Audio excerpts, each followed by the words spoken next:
Welcome to another episode of Not for the Weak Minded. Now I'm going to do something different today, and we're going to talk about the ancient culture and landscape of Britain. Now this is the Peak District area, and essentially I'm going to show you a few things and a trail of thoughts, and then a few other things which recently I've discovered. Now, this has to do with ancient cultures, this has to do with the ancient past of Britain, and a culture that was here which they're not telling us about. So, if you look carefully at this image, it kind of looks like a very, very, very large giraffe, hybridized giraffe. And so on that note, I've begun to look closer at certain areas. So in the area of interest we're going to is here today. However, the next video will be over here, near Rotherham. But essentially we're going to go into this area today, this area first.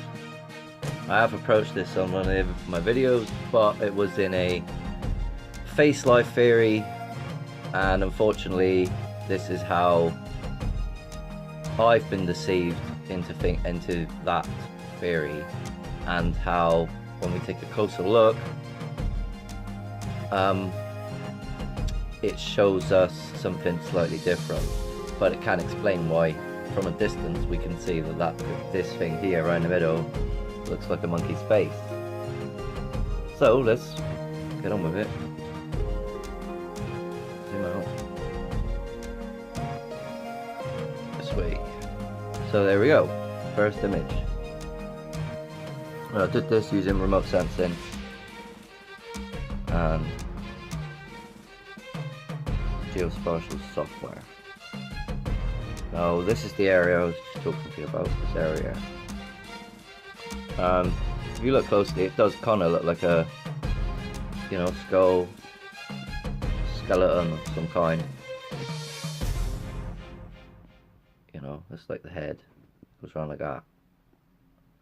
And then what I was noticing was it looks like these faces are around the side of it. So that looks the head there, and the face there, and I thought this was to do with life itself and part of the giraffe. However, on closer inspection, which we will see by the end, it's something else entirely. And this whole area is covered in ancient culture that is, well, I'm going to go there eventually and prove it, but covered in sand from the sea. Essentially, it is literally everywhere up there. And so what I'm trying to show eventually is that this whole area is literally covered in ancient site. This whole area is covered in an ancient culture that they're not telling us about. So we can take a closer look and we see like perfect lines within this section here as well. Later, different imagery. It's fascinating. And although you can't really see it here, you will see it clearer. There's an arrow there pointing up. So a lot of things I'm going to show you in the next video, Rotherham, has to do with them changing the landscape to be seen from the air. And the only culture, for all intents and purposes, that have really done this is the ancient cultures of the past. And they actually turned them into animals. And it's quite fascinating. I hope that's not more deception, but I don't know. It is what it looks like to me, but that was what the faces look like as well. So it is strange to say that, sometimes the things we do see is not exactly what we see, but it is what we're seeing. So do you see how this looks more like a face now? Very weird one. If we zoom in, because this is like the knee area of the giraffe's leg, I thought. So I thought this was like, you know, the kneecap, so to speak. But it couldn't, it's not actually what it is at all. However, certain things are, because this thing, because of the biblical flood, this whole area got washed, and a lot of stuff here is, you know, there's evidence of very large giants' heads, and so it's not easy to discern what is actually going on in these aerial images without going on the ground. So that's exactly what I must do next. And I need some time to get away from work. In all honesty, I want people to help me, you know, and always possible, because I have answers, and I want a complete paradigm shift for humanity. I want us to have free energy. I want us to have vertical farming so that we can actually be self-sufficient away from Europe, you know, so that we can have all the fruit and vegetables we could ever must want, and grow them in a way which actually is cost effective, and it's all essentially everyone can get food. But you know, these ideas have been around since the 60s, and unfortunately many of these vertical farms have been patented but never used, because it's a good intention, you know, and they've took away inventions all the time that were basically taking the power away from the elite all the time, and they just take them away, kill the people, you know, and back to square one. No one's none the wiser. Everyone still believes the lies. That's great. So this arrow here stands out, and so again it kind of alludes to this whole area being part of an ancient culture which hasn't been destroyed by them but been left, because they have been destroying, which is another video about ancient cultures of Britain, destroying ancient sites that survived and turning them into quarry sites. You know, they don't care about the ancient past of Britain. All they care about is their intentions, which is not what you are aware of. A load of you, and not 3/4 of you are not. It's got to change. They've lied to you about ancient history, and now it's repeating itself. And in the ancient past, all those different alien beings and all these different other beings that we find on Earth, you know, everywhere around the world, were hive-minded. The Greys were hive-minded. Not all of them, just some. So it's up to you really what you want to believe in, but I think times have changed. It's time you come roll with it. So yeah, you see this circle here, you know, this has to do with Naragis and what their purpose was and stuff. And recently, I went to Sardinia, and well, it's another video, but it all intents and purposes, it proves that the giants survived the biblical flood, and that they used the mud fossils, which were the remains of that last epoch, to rebuild Naragi and all different types of things around the, you know. So this kind of proves that, one, they survived, and two, that the biblical flood's true, and proves that geological time is a lie. You know, it is that simple, but people just don't want to look for the answers. They'd rather continually believe a lie because it's easier for them to do so. So, last image on this side. Again, we can see the arrow stands out. Sorry. So the arrow stands out, and we can see that this kind of looks like a face. And we can still say that that perfect circle there stands out. There are much many things to talk about in these images, but I'm just sticking to these main things because that's what I focused on when using a different data set and looking a bit closer. But this whole area here is very interesting. So let's go back.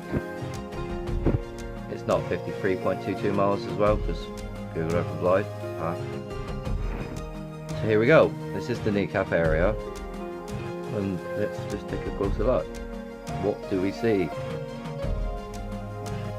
What we see is actually stone walls that are covered in some kind of sediment, and this absolutely reminds me of the Nuraghi of Sardinia and ancient stone structures that have been found in South Africa, all the way in Zimbabwe, and all over the world, related to ancient cultures that got washed away by the flood. So you see, this is like the circles within circles, and I guarantee they're aligned with the northeast southwest, which is groundwork, you know. But then you gotta look at these lines, perfect building there. Look, another one coming off here, another building there, and it's everywhere. Literally, this is just a small section of this area, and again, it just shows you that there's plenty of evidence to find out there still that can change everything, you know. And the people, yet again, are the ones that have to do it, you know. With the people that go on the ground, the people that go and work there, the people that do the work. We're continually changing history, but it hasn't done anything because the mainstream media keeps this, and the education system keeps the status quo going for their lives, you know. And again, no longer does it look like a face, but you can you know, forgive me for that mistake. I mean, from a distance it does look like a monkey's face, and yet you see this one over here. That is probably a genuine mud fossil, you know. That's from a time of the giants, because they could have been up to 3 miles high according to the Book of Enoch. Sorry, that's trees. But, you know, equivalent to the 3 mile high trees. Can't remember the exact height again, but you see the structures. So it's quite remarkable how even through these observations what we actually see does change things, and it is a matter of perspective yet again on whether you really want to look closer at the archaeological past and the ancient history and the Bible. Because it's at all intents and purposes, I'm gonna, you know, everything in our world with our eyes proves the Bible's true. You know, although it has been manipulated by the Catholic Church to be used with truth and lies, with their translations and their, you know, misuse of it, where the stories originate from, the Sumerian literature, and it's true. You know, it came from there. I mean, you don't believe me, just look up like Anton Parks or some work of Zachariah Sitchin, or anyone that studies realistically the advanced technological society of the Sumerian culture. You know, these people built this place. Well, the Anunnaki, you know, those who came down from heaven above, are part of it. Last photo. These are all different types of imagery. Let's go back to that one. Let's go up here again. As you can see with this one, you know, clear as day, that's a face. See the eye there, eye there. No, a little bit off, sorry. No, there we go. Could that be an entryway into the underworld? Could there be a ladder going down through his mouth? Or is that just a head that's been decapitated? Who knows? Probably that. The latter makes more sense, to be honest. And essentially you see this, look, you know, another perfect circle. It's fascinating to me. And all I want to do is discover more and more stuff about ancient Britain that they've not told you about. You know, and this has everything to do with generally what we've been seeing on the television. You know, how Game of Thrones, for example, relates to British history. You know, you see it's a square within a circle, within like circles within a circle, and you know, it's a very complex structure. And it does, absolutely, as I keep saying, remind me of Narag. Interesting. So, that's another short video by Not for the Weak Minded. Please like, share and subscribe. Thank you very much.